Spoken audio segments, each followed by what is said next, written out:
She said I should show you the evidence and beg you to save her. The girl grabbed Min Hoo's hand. Please, sir. Please save my mommy. I know you're a scary man who does scary things, but mommy said sometimes the scariest people are the ones who fight the real monsters. Please. Min Hoo stood up, his mind already calculating. His first instinct was to call the police, drop the girl and the evidence at a station, and walk away. He didn't involve civilians in his world. He didn't play hero. But that tattoo changed everything. This wasn't about playing hero. This was about revenge. This was about becoming supreme boss.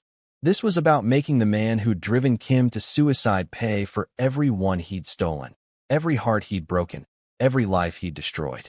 And Min Hoo never let his prey escape.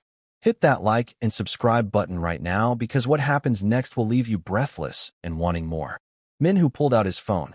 The girl grabbed his arm. Are you calling the police? Will they save mommy in time? Something better. Min Hoo's smile was predatory. I'm calling my brothers.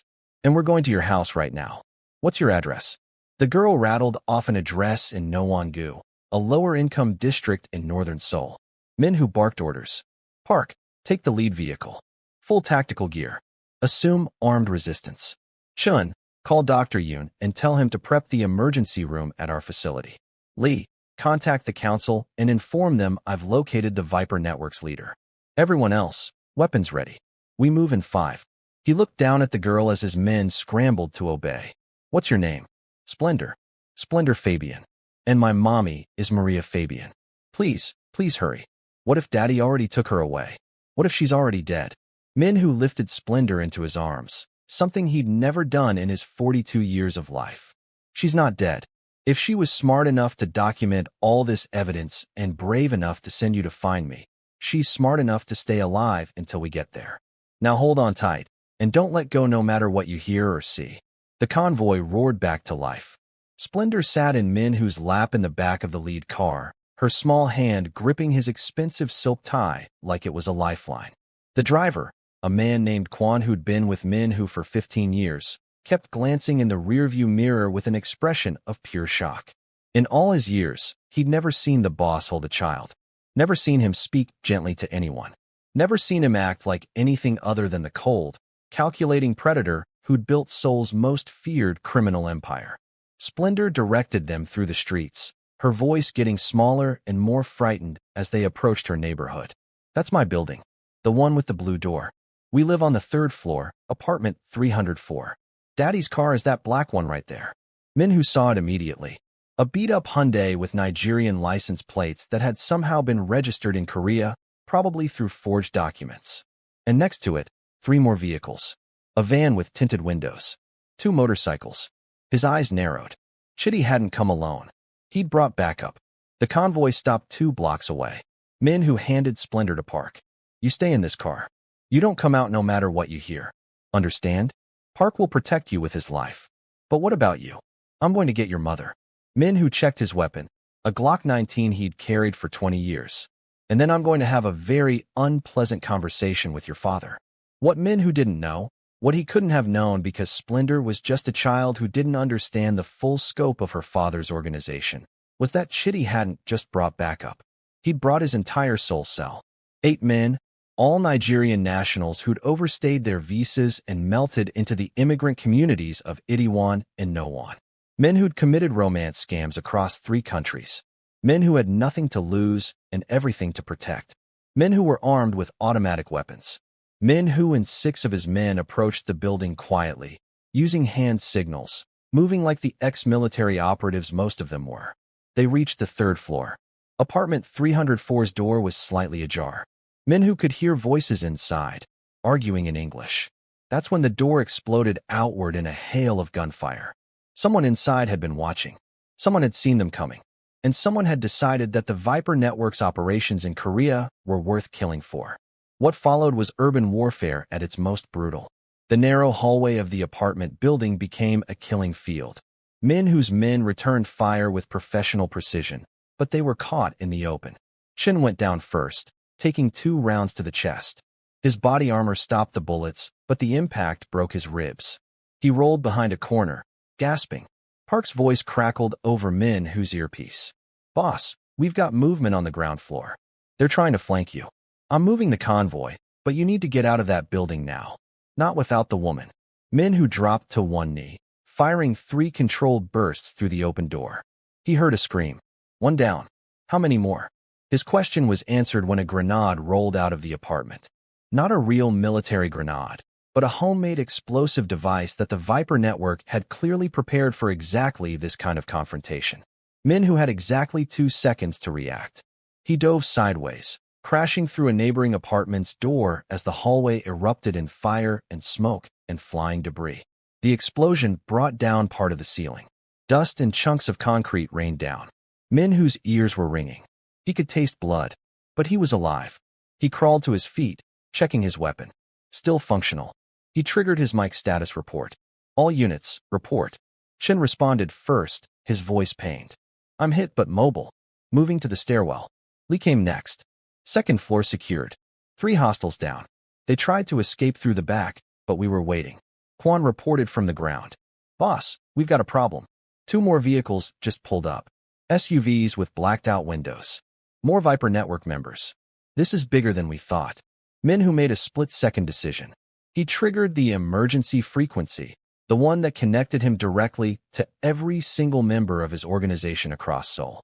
All units, this is Kang Min Hoo. Code Crimson. I need every available operator at my location in No-on-gu within 10 minutes. Full combat load. We're going to war. Code Crimson hadn't been used in 8 years. The last time was when a rival Yakuza organization tried to move into Seoul's port district. Min Hoo had mobilized 80 men and ended the invasion in one night. Now he was calling them again, and every member of his organization knew what that meant. Drop everything. Grab your weapons. Come ready to kill or die. But 10 minutes was an eternity in a firefight, and Maria Fabian might not have 10 minutes. Min Hoo moved through the destroyed hallway like a ghost. The smoke from the grenade provided cover. He could hear voices in apartment 304, panicked, arguing. They hadn't expected this level of resistance. They'd thought they were dealing with police, who would follow rules of engagement. They didn't realize they'd just started a war with Seoul's most ruthless crime lord. He reached the shattered door frame and looked inside. The apartment was small, shabby, the kind of place where people hid when they were running from something. In the corner, he saw her, Maria Fabian, lying on the floor, blood matting her hair, her face pale as death. But her chest was moving. Shallow breaths. She was alive. Standing over her was a man Min Hoo recognized from the photograph. Chitty, the leader of the Viper Network's Korean operations. In his hand was a pistol, pointed directly at Maria's head. Around him stood 5 more men, all armed, all pointing weapons at the door. They'd been waiting for Min Hoo to enter. It was an execution setup. Walk through that door and die. Min Hoo smiled. Then he threw a flashbang grenade into the room. The device detonated with a blinding flash and a concussive bang that disoriented everyone inside. Min Hoo burst through before they recovered, moving on pure instinct and 20 years of combat experience. His first shot took down the man on the left. His second shot shattered the arm of the man on the right. His third and fourth shots went into the ceiling, forcing the others to dive for cover. He reached Maria in 4 strides, his body positioned between her and the guns. A round caught him high on the left shoulder, spinning him around. The pain was white-hot and immediate. His arm went numb. But he didn't fall. He couldn't fall. Not with a civilian on the floor behind him. Another shot. This one grazed his side, tearing through his expensive suit jacket and the flesh beneath. Min Hoo returned fire one-handed, his right hand steady even as blood poured down his left arm. 2 more Viper Network members went down. That's when backup arrived. Not his backup. Theirs. The men from the SUVs burst into the apartment from the back entrance. And suddenly Min Hoo was facing 8 armed opponents in close quarters with a wounded shoulder and a dying woman to protect. This is how I die, he thought with strange calm. Protecting a woman I've never met because her daughter had the courage to stand in front of my car. Then Park crashed through the window. The enforcer came through the 3rd-story window like an action movie hero, suspended on a rappelling line, firing an automatic weapon as he descended. The Viper Network members scattered, caught between Min Hoo's position and Park's aerial assault. Shin burst through the front door, blood streaming from his mouth, but his weapon steady. Lee came up through the floor, literally smashing through the cheap flooring from the apartment below. The firefight lasted 47 more seconds. When it ended, 3 Viper Network members were dead, 4 were wounded and unconscious. And Chitty was on his knees, his weapon kicked away, Park's gun pressed to his head. But Min Hoo didn't care about any of that. He knelt beside Maria, his hands checking her pulse with surprising gentleness for a man who killed for a living. She's alive. Get her to the car. Now. Boss, you're hit. Shin tried to help him. I'll live. The woman might not. Move. They carried Maria down the stairs and into the lead vehicle. Min Hoo climbed in beside her, applying pressure to her head wound with his one good hand. His left arm hung useless, blood soaking through his sleeve. Kwon floored the accelerator, racing toward Min Hoo's private medical facility across Seoul. Splendor saw them coming. She'd been watching from the third vehicle, held back by strict orders. When she saw her mother being carried on a stretcher, she screamed. That sound, pure terror and desperate hope, cut through Min Hoo like nothing else had that night. Is she dead? Is my mommy dead? She's not dead. Min Hoo's voice was firm. We got to her in time. But she's hurt badly. We need to get her to a hospital. What about you? Splendor pointed at his blood-soaked jacket. You're bleeding a lot. Are you going to die? Not today. Min Hoo tried to smile, and probably failed. Your mother's alive because she's a fighter. Just like her daughter. Just like the woman who was brave enough to stop my car in the middle of the road.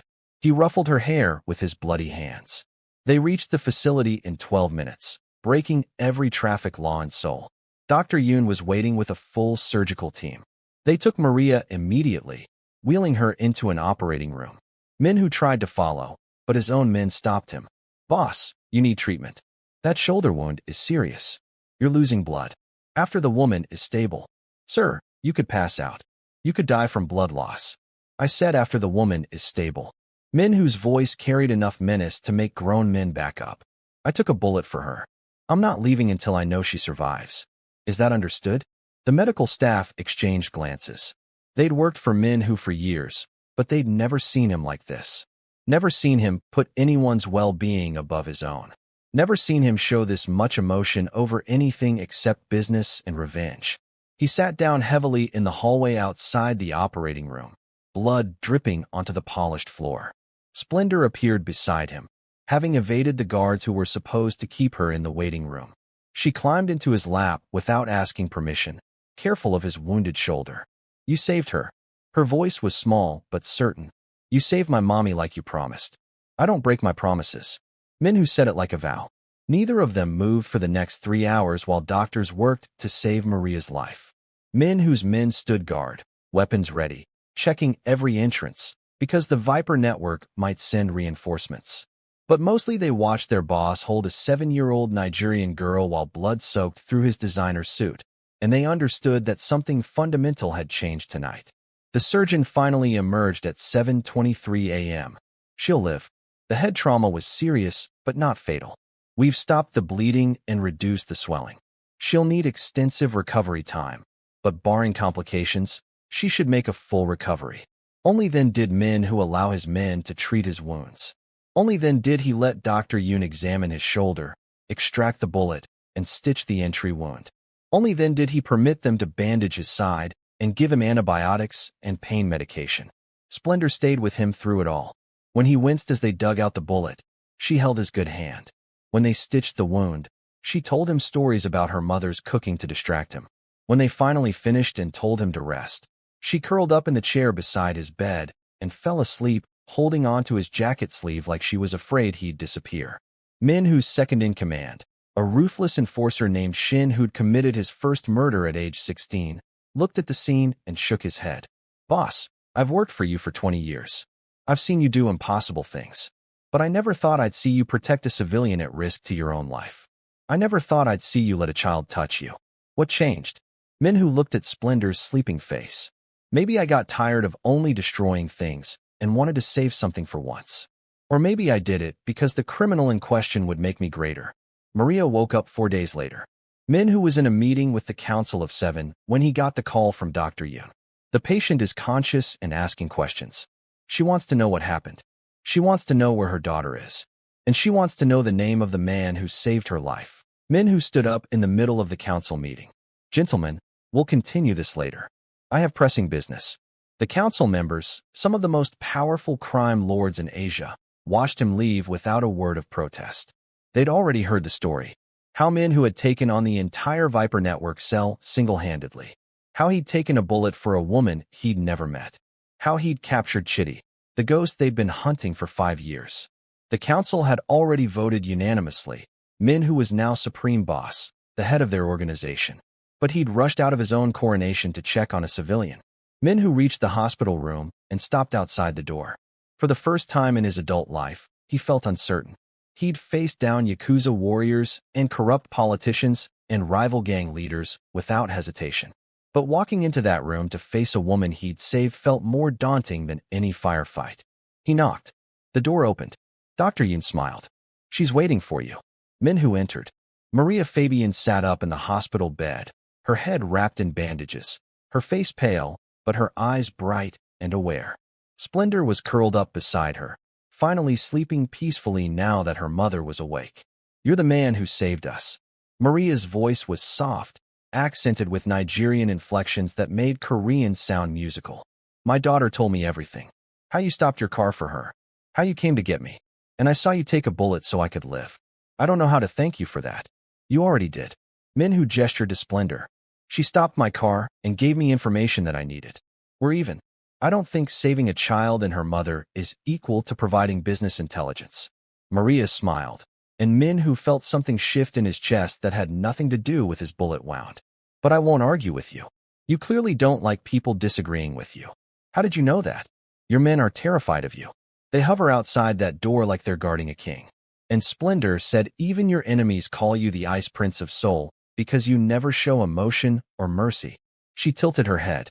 "But you showed mercy to us." "I had my reasons." "I'm sure you did." Maria's eyes were too knowing. "My daughter said you found the evidence I collected. The documents about Chitty's operations. I assume that's why you helped us. Because it benefited your business to take down the Viper network." "Partially. And the other part?" Min Hoo was quiet for a long moment. "Your daughter stood in front of my car at 2:47 in the morning and dared me to run her over. She was 7 years old, and she had more courage than most of my enforcers. She trusted me when she had every reason not to. When everyone told her that men like me are monsters who destroy things." He looked at Splendor's sleeping face. "I couldn't let that courage mean nothing." Maria's eyes filled with tears. "Thank you for seeing her bravery instead of just her desperation. Thank you for bringing me back to her. Thank you for being the kind of monster who fights other monsters." "That's the second time someone's called me that." Min Hoo almost smiled. "Your daughter said something similar. I taught her well then." Maria reached out and squeezed his hand. Her touch warmed despite her injuries. "Whatever you need from me, whatever I can do to repay this debt, you only have to ask." "There's no debt." Min Hoo stood to leave.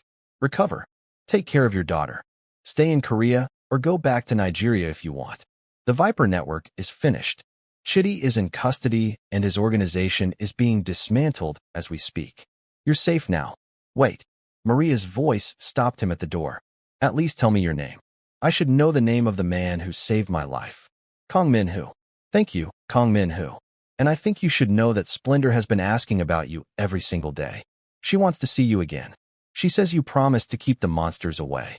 "I don't break my promises." Min Hoo left before Maria could say anything else. But as he walked down the hallway, he found himself thinking about her smile, about the way her accent made Korean sound like music, about the strength it must have taken to document her abuser's crimes for 3 years while raising a daughter alone in a foreign country. He shook his head, trying to clear those thoughts. She was a civilian, a witness, nothing more. He had business to attend to. Specifically, he had a confession to extract. Chitty was being held in a warehouse facility on the outskirts of Seoul, the kind of place where Min Hoo's organization conducted its most unpleasant business. When Min Hoo arrived, his men had already begun the interrogation process. Chitty sat tied to a chair, bloodied but defiant, his handsome face twisted with rage. "Where is she? Where's Maria? What did you do to my woman?" "Your woman?" Min Hoo walked slowly around the chair. "That's interesting terminology for someone you tried to murder 4 days ago. She's my property. I made her. I gave her everything. She owes me her life. She owes you nothing." Min Hoo's voice dropped to a deadly whisper. "But you owe me a great deal. Information, specifically. About the Viper Network's operations. About your targets. About your financial networks. About every single person involved in your organization across 3 continents. I'm not telling you anything. You're going to kill me anyway. Eventually. Min Hoo nodded. But how quickly I kill you depends entirely on how cooperative you are. My organization has perfected the art of keeping people alive and in agony for days, weeks, even if we're motivated. And right now, I'm very motivated. What followed over the next 6 hours broke Chitty completely. Not through physical torture alone, though there was plenty of that. Min Hoo was an artist at breaking men. He knew that the most effective torture combined physical pain with psychological destruction. He made Chitty watch videos of his organization being dismantled, made him listen to audio recordings of his associates confessing and implicating him further, made him understand that everything he'd built was crumbling and there was nothing he could do to stop it. By hour 4, Chitty was talking. By hour 6, he was begging to tell them more. He gave up names, locations, bank accounts, operational protocols. He revealed that the Viper network had operations in 7 countries, that they'd stolen over 4 billion won from Korean victims alone, that they had corrupt officials in Nigeria and Ghana protecting their leadership. And then, in a moment of desperate defiance, he spat blood and laughed. You think you've won? You think destroying my operation matters? I'm going to get out of here eventually. I have connections. I have money hidden where you'll never find it. And when I get out, I'm going to find Maria. I'm going to kill her slowly for betraying me. I'm going to make her watch while I sell our daughter to the highest bidder. That little brat ruined everything. The room went silent. Min Hoo's men backed up instinctively. They recognized that stillness in their boss, that absolute calm before he did something terrible. Min Hoo walked over to a table where various implements of persuasion were laid out. He picked up a branding iron, the kind used to mark cattle. He placed it in a portable burner and waited while it heated to glowing red. You're going to touch Maria? Min Hoo's voice was conversational. You're going to hurt that child? Let me tell you something about threats, Chitty. When you make a threat against someone I've claimed protection over, you're not just threatening them. You're threatening me. And I don't tolerate threats. He pressed the glowing iron against Chitty's shoulder. The scream that followed was inhuman. When Min Hoo finally pulled the iron away, Chitty was sobbing, begging, promising anything.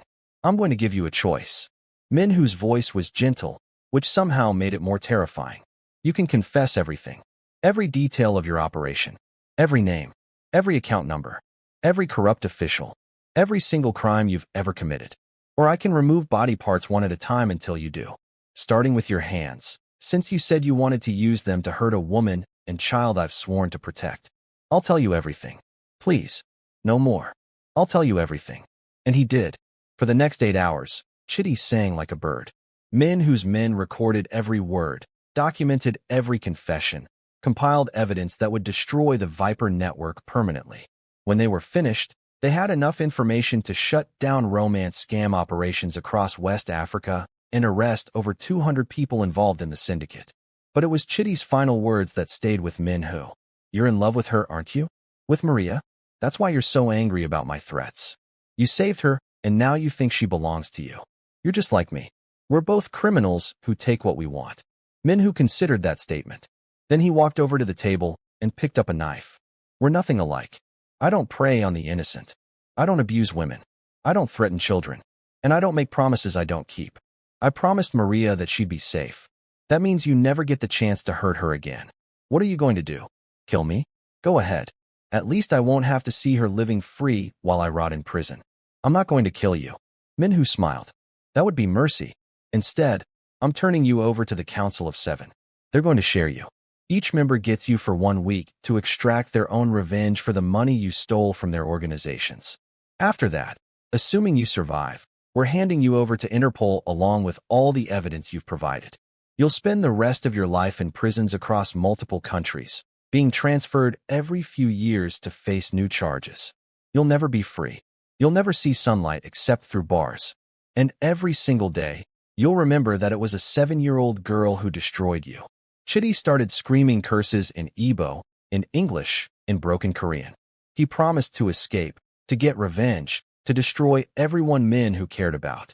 But his voice faded as Min Hoo walked out of the warehouse and didn't look back. The question about being in love with Maria bothered Min Hoo more than he wanted to admit. He went back to his mansion and spent an hour washing blood off his hands, staring at his reflection in the bathroom mirror. At 42 years old, he'd built an empire on violence and fear. He'd never had a serious relationship, never wanted one, never thought he was capable of caring about anyone except his organization. But he couldn't stop thinking about Maria's smile, about her strength, about the way she'd collected evidence for 3 years while living in fear, about how she'd protected her daughter even while dying, about her voice calling him a monster who fights monsters. He was toweling off his hands when one of his men knocked urgently. "Boss, someone's on the phone for you. We tried to tell them you're not available, but they're insistent. I'm not in the mood for business calls. Handle it." "Sir, it's the little girl. Splendor. She says it's important."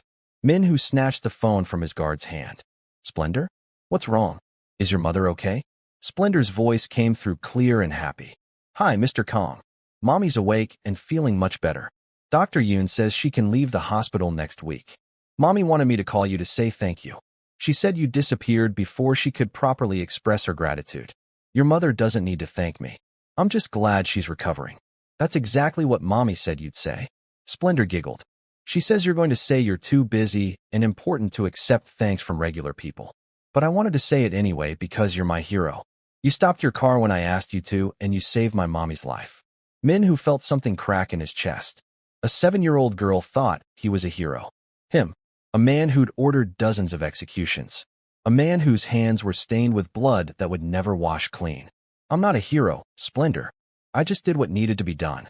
That's what heroes always say in the movies." Splendor's voice was certain. "Mommy wants to talk to you when you have time.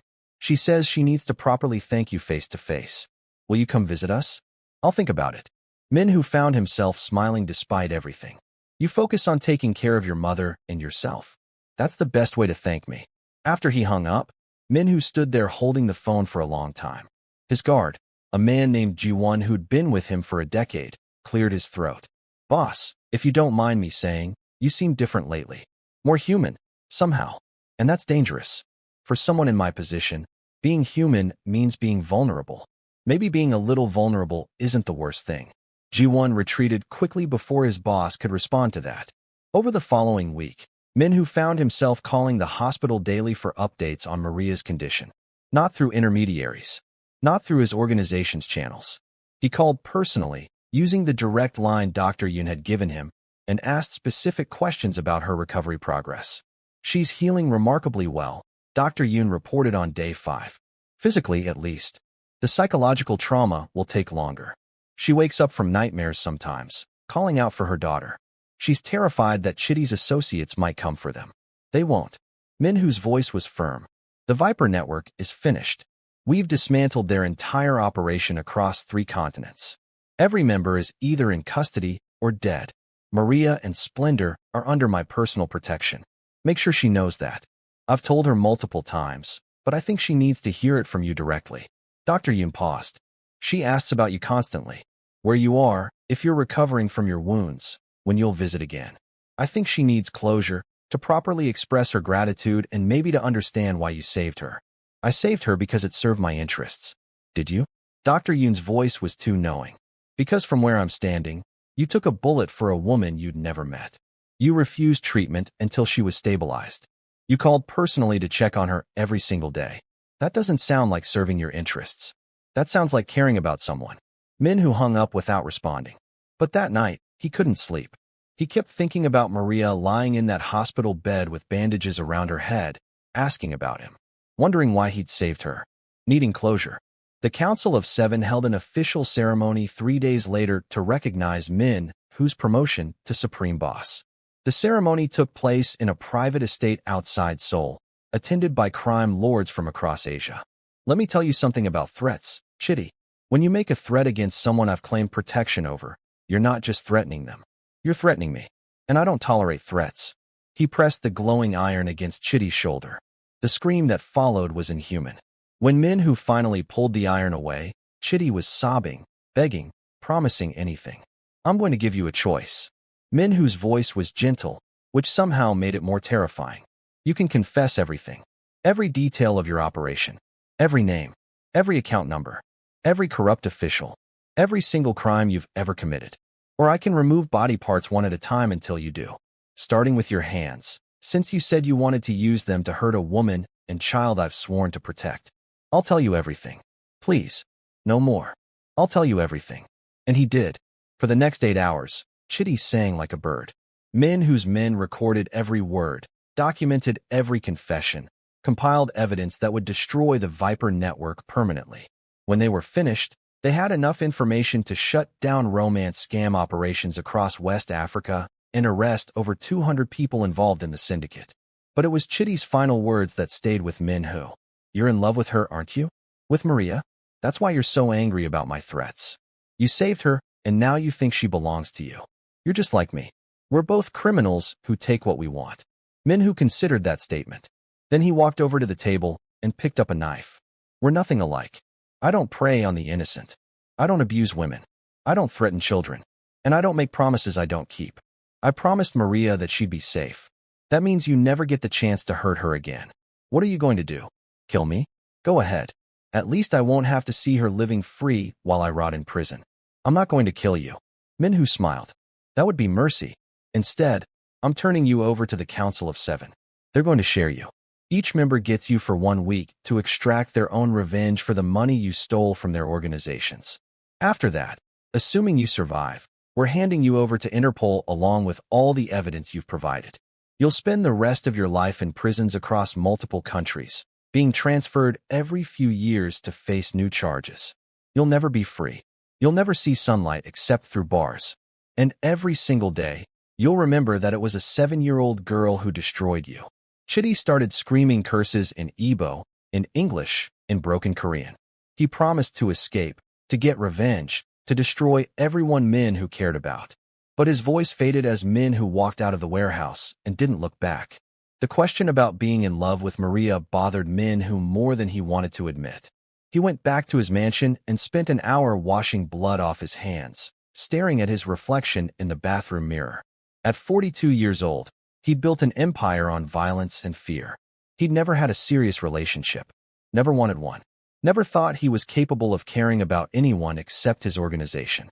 But he couldn't stop thinking about Maria's smile, about her strength, about the way she'd collected evidence for 3 years while living in fear, about how she'd protected her daughter even while dying, about her voice calling him a monster who fights monsters.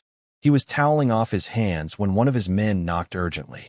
Boss, someone's on the phone for you. We tried to tell them you're not available, but they're insistent. I'm not in the mood for business calls. Handle it. Sir, it's the little girl.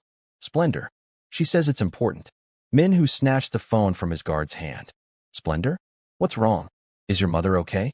Splendor's voice came through clear and happy. Hi, Mr. Kong. Mommy's awake and feeling much better. Dr. Yoon says she can leave the hospital next week. Mommy wanted me to call you to say thank you. She said you disappeared before she could properly express her gratitude. Your mother doesn't need to thank me. I'm just glad she's recovering. That's exactly what Mommy said you'd say. Splendor giggled. She says you're going to say you're too busy and important to accept thanks from regular people. But I wanted to say it anyway because you're my hero. You stopped your car when I asked you to, and you saved my mommy's life. Min Hoo felt something crack in his chest. A 7-year-old girl thought he was a hero. Him, a man who'd ordered dozens of executions. A man whose hands were stained with blood that would never wash clean. I'm not a hero, Splendor. I just did what needed to be done. That's what heroes always say in the movies. Splendor's voice was certain. Mommy wants to talk to you when you have time. She says she needs to properly thank you face to face. Will you come visit us? I'll think about it. Min Hoo found himself smiling despite everything. You focus on taking care of your mother and yourself. That's the best way to thank me. After he hung up, Min Hoo stood there holding the phone for a long time. His guard, a man named Ji-won who'd been with him for a decade, cleared his throat. Boss, if you don't mind me saying, you seem different lately. More human, somehow. And that's dangerous. For someone in my position, being human means being vulnerable. Maybe being a little vulnerable isn't the worst thing. Ji-won retreated quickly before his boss could respond to that. Over the following week, Min Hoo found himself calling the hospital daily for updates on Maria's condition. Not through intermediaries. Not through his organization's channels. He called personally, using the direct line Dr. Yoon had given him, and asked specific questions about her recovery progress. She's healing remarkably well, Dr. Yoon reported on day 5. Physically, at least. The psychological trauma will take longer. She wakes up from nightmares sometimes, calling out for her daughter. She's terrified that Chitty's associates might come for them. They won't. Min Hoo's voice was firm. The Viper network is finished. We've dismantled their entire operation across 3 continents. Every member is either in custody or dead. Maria and Splendor are under my personal protection. Make sure she knows that. I've told her multiple times, but I think she needs to hear it from you directly. Dr. Yoon paused. She asks about you constantly. Where you are, if you're recovering from your wounds, when you'll visit again. I think she needs closure, to properly express her gratitude and maybe to understand why you saved her. I saved her because it served my interests. Did you? Dr. Yoon's voice was too knowing. Because from where I'm standing, you took a bullet for a woman you'd never met. You refused treatment until she was stabilized. You called personally to check on her every single day. That doesn't sound like serving your interests. That sounds like caring about someone. Min Hoo hung up without responding. But that night, he couldn't sleep. He kept thinking about Maria lying in that hospital bed with bandages around her head, asking about him, wondering why he'd saved her, needing closure. The Council of Seven held an official ceremony 3 days later to recognize Min Hoo's promotion to Supreme Boss. The ceremony took place in a private estate outside Seoul, attended by crime lords from across Asia. Min Hoo received the ceremonial ring that marked him as the head of their organization. He gave a speech about unity and strength and maintaining their power in an ever-changing world. But his mind was elsewhere. He kept thinking about a 7-year-old girl standing in the middle of a highway with her arms spread wide, daring him to run her over because she trusted that monsters could fight other monsters. After the ceremony, he made a decision. He went back to his mansion and gave orders that surprised everyone. Send gifts to Maria Fabian and her daughter. Whatever they need. Medical supplies, clothing, food, educational materials for the child.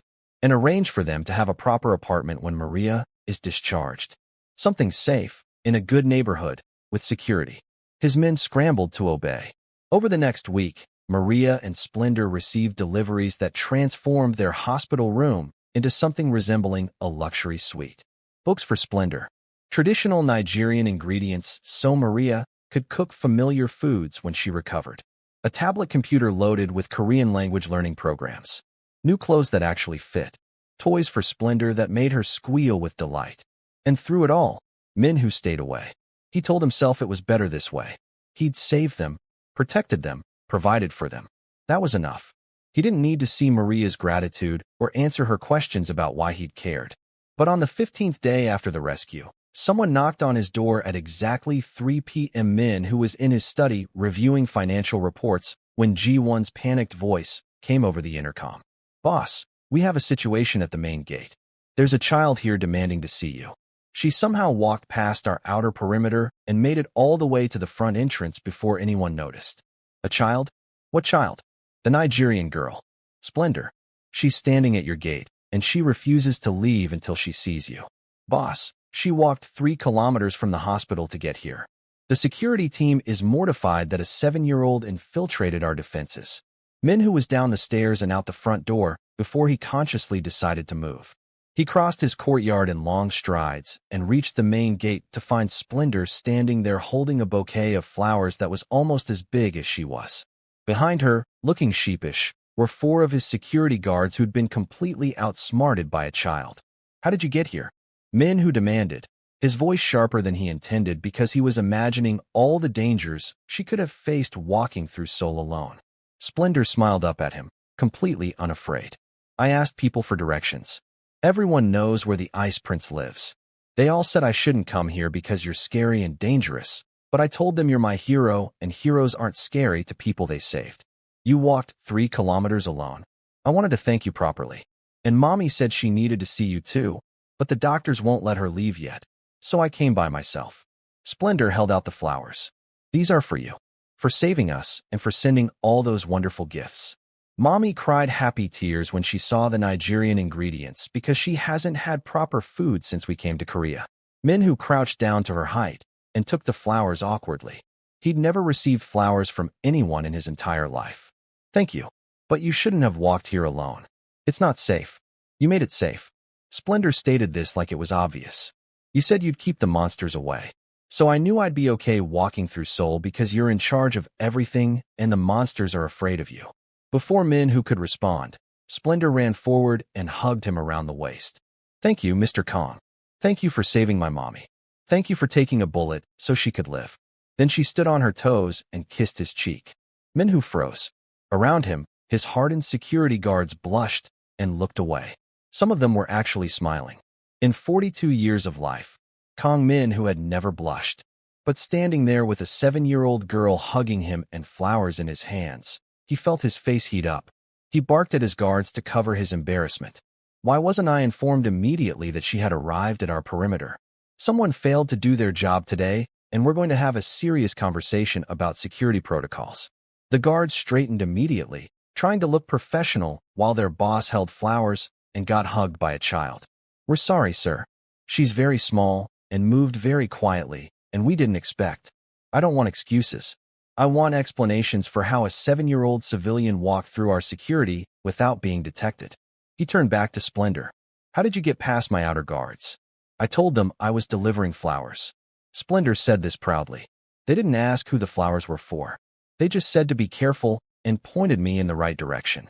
People are very nice in Seoul when you smile at them. Min Hoo made a mental note to retrain his entire security team. Then he looked down at Splendor. Does your mother know you're here?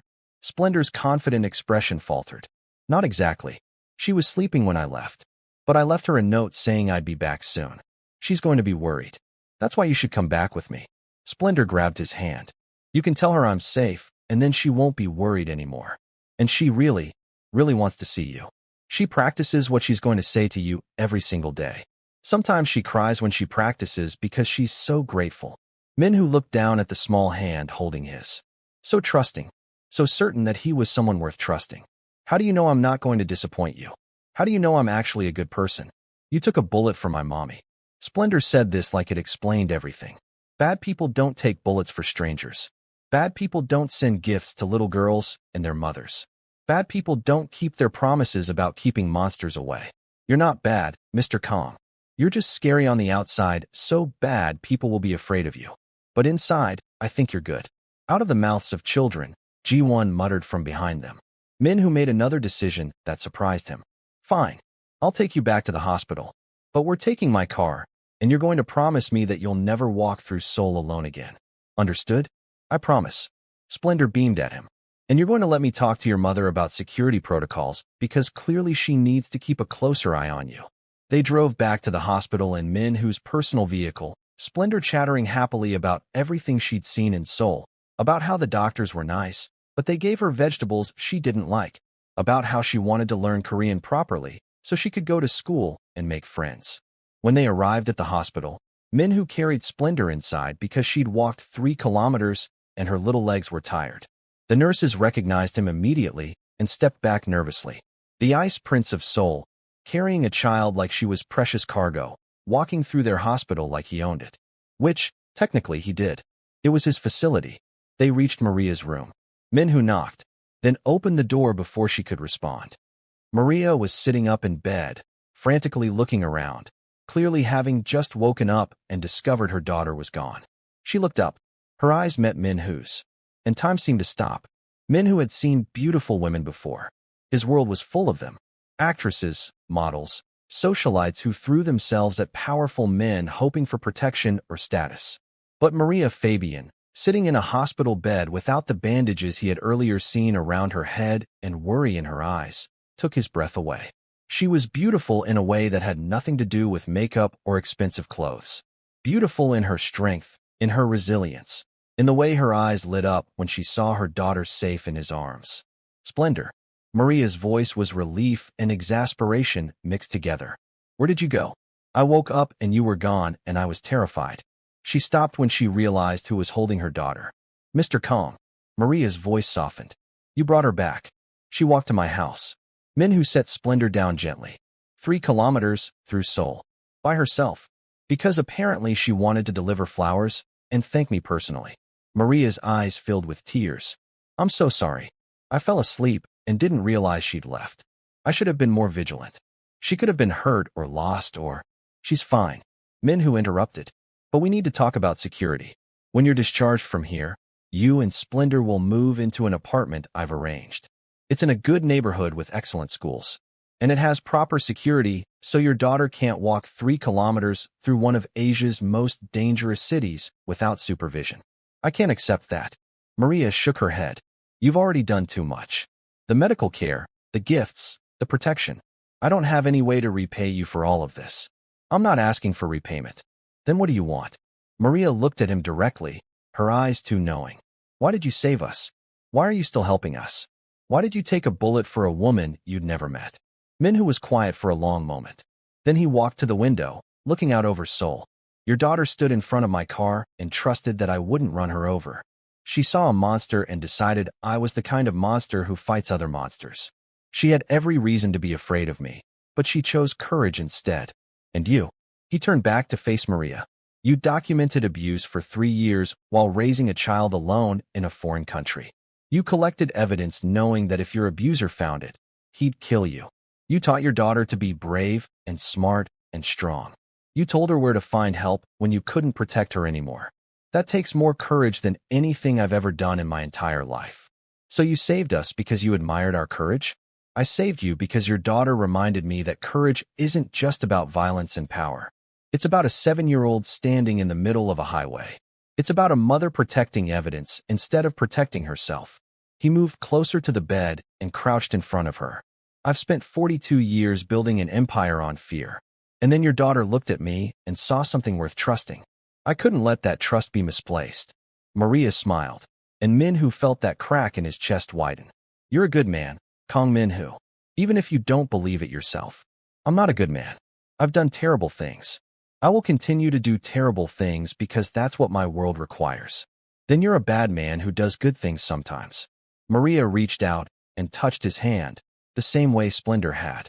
And maybe that's enough. Min Hoo looked down at her hand on his. So small, so warm, so alive because he'd taken a bullet to keep her that way. I need to go. I have business to attend to. But my men will be stationed outside this hospital until you're discharged. And when you're ready to move into your new apartment, they'll handle everything. Wait. Maria's grip tightened. At least tell me when I can see you again. So I can thank you properly.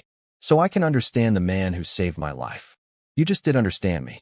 That's more than most people get. Min Hoo left before she could say anything else. But as he walked down the hospital corridor, he could feel her eyes on his back. Could feel something shifting inside him that he didn't understand and didn't want to acknowledge. Splendor ran after him. Mr. Kang, will you come visit us again? Please. We'll see. Min Hoo said, which wasn't a no and wasn't a yes. Mommy really likes you. Splendor said this in a stage whisper. She talks about you all the time. She says you're mysterious and dangerous, but also kind. She says she's never met anyone like you. Your mother should focus on recovering, not on me. But what if we want to focus on you? What if we want you to be part of our family? I'm not family material, Splendor. I'm a criminal who destroys things. You saved us. That's creating something, not destroying it. Splendor hugged him one more time. Thank you for bringing me home. Min Hoo drove back to his mansion and spent the rest of the day in his study, trying to focus on business. But his mind kept wandering to Maria's smile, to her hand on his, to her words about bad men doing good things. That night, he lay awake staring at the ceiling. 42 years old. Supreme boss of Seoul's organized crime. More money than he could spend in 10 lifetimes. More power than most government officials. And for the first time in his entire life, he felt lonely. His phone rang at 11 p.m. He answered without checking the caller ID. Yes? Splendor's voice came through, sleepy and young. Hi, Mr. Kang. I can't sleep. I keep having bad dreams about Daddy. Can you tell me a story like Uncle Park used to? I don't know any children's stories. Then tell me a grown-up story. Tell me how you became the Ice Prince. And Min Hoo, who never shared personal information with anyone, found himself telling a 7-year-old Nigerian girl about his childhood. About being orphaned at 8. About living on the streets of Seoul. About being recruited by a crime organization at 12. About fighting his way up through ranks of violence and betrayal until he became the most feared man in Korea. Were you scared? Splendor asked when he finished. Every single day. But I learned that being scared doesn't matter if you keep moving forward. That's what Mommy taught me too. Splendor yawned. Thank you for the story, Mr. Kang. I'm not scared anymore. Because if you survive being orphaned and alone and scared, then I can survive what happened to me.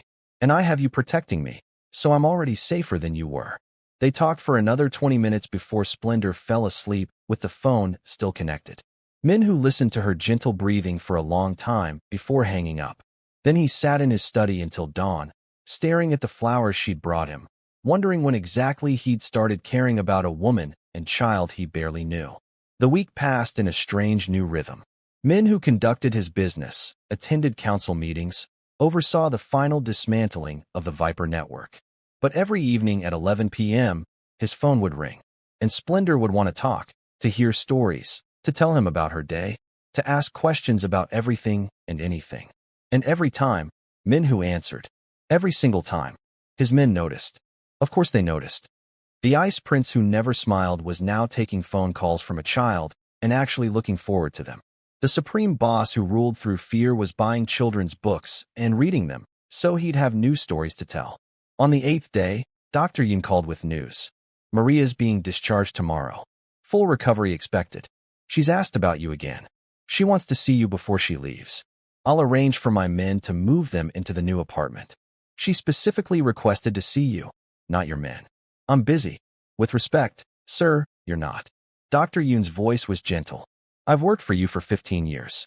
I've seen you handle emergencies, wage wars, negotiate impossible deals. But I've never seen you run away from anything until now. What are you afraid of? I'm not afraid. Then prove it. Come see the woman whose life you saved. Let her say thank you. Let her look you in the eye and tell you what you mean to her and her daughter. Unless you're scared of what that might feel like. Min Hoo hung up. Then he sat in his office for 3 hours, staring at paperwork he couldn't focus on, trying to convince himself that he didn't need to see Maria again. That he'd done his duty, fulfilled his obligation, saved them and protected them and provided for them. That was enough. But at 6 p.m., he found himself in his car, driving to the hospital. He didn't tell anyone he was going. Didn't bring security. Just drove through Seoul as the sun set, parking in the hospital lot, sitting in his car for 10 minutes trying to decide if he was making a mistake. Then he got out and walked inside. He reached Maria's room. The door was slightly open. He could hear Splendor's voice, excited and happy, talking about their new apartment. Could hear Maria laughing, that musical sound that had haunted his dreams for a week. He knocked. The conversation stopped. Maria called out, "Come in." Min Hoo pushed open the door and stepped inside. Maria was standing by the window, her bandages removed, her hair freshly washed, wearing the clothes his organization had provided. She looked healthy, strong, beautiful in a way that made Min Hoo forget how to breathe. Splendor squealed and ran to him. "Mr. Kang, you came. Mommy said you probably wouldn't come because you're too busy and important, but I knew you'd come because you keep your promises." Min Hoo caught her as she launched herself at him, lifting her up automatically. "Hello, little warrior. I heard you're being discharged. Tomorrow morning." Splendor bounced in his arms. "And we're going to our new apartment, and Mommy says it has a real kitchen, and I get my own room, and there are other children in the building I can play with." "That's good." Min Hoo set her down gently. "You'll be safe there." He finally looked at Maria. She was watching him with an expression he couldn't quite read. Relief? Gratitude? Something else? "Hi, Mafia boss." Maria's voice was soft. "My savior. It's good to finally see your face when it isn't blurry or covered in blood or when you aren't taking a bullet for me." Min Hoo couldn't speak. He just stood there, looking at the woman he'd saved, feeling something fundamental shift in his chest. Something that felt like hope. Something that felt like possibility. Something that felt dangerously like the beginning of caring about someone more than he cared about himself. And in that moment, Kang Min Hoo, the Ice Prince of Seoul, the supreme boss of organized crime, the man who'd never felt anything except anger and ambition, realized he was in trouble. Because Maria Fabian was smiling at him like he was worth saving too. Make sure you smash that like and subscribe button right now, because this doesn't end here. Trust me when I say part 2 will leave you absolutely speechless. You won't want to miss what happens when love blooms in the most dangerous places, when a 7-year-old becomes Cupid, and when Korea's most feared crime lord discovers that the scariest thing isn't bullets or enemies. It's falling in love with someone who can see through all his carefully constructed walls. Hit that notification bell because the next chapter of Splendor, Maria, and Kang Min Hoo's story will be dropping soon, and your heart isn't ready for what's coming. By Lovely's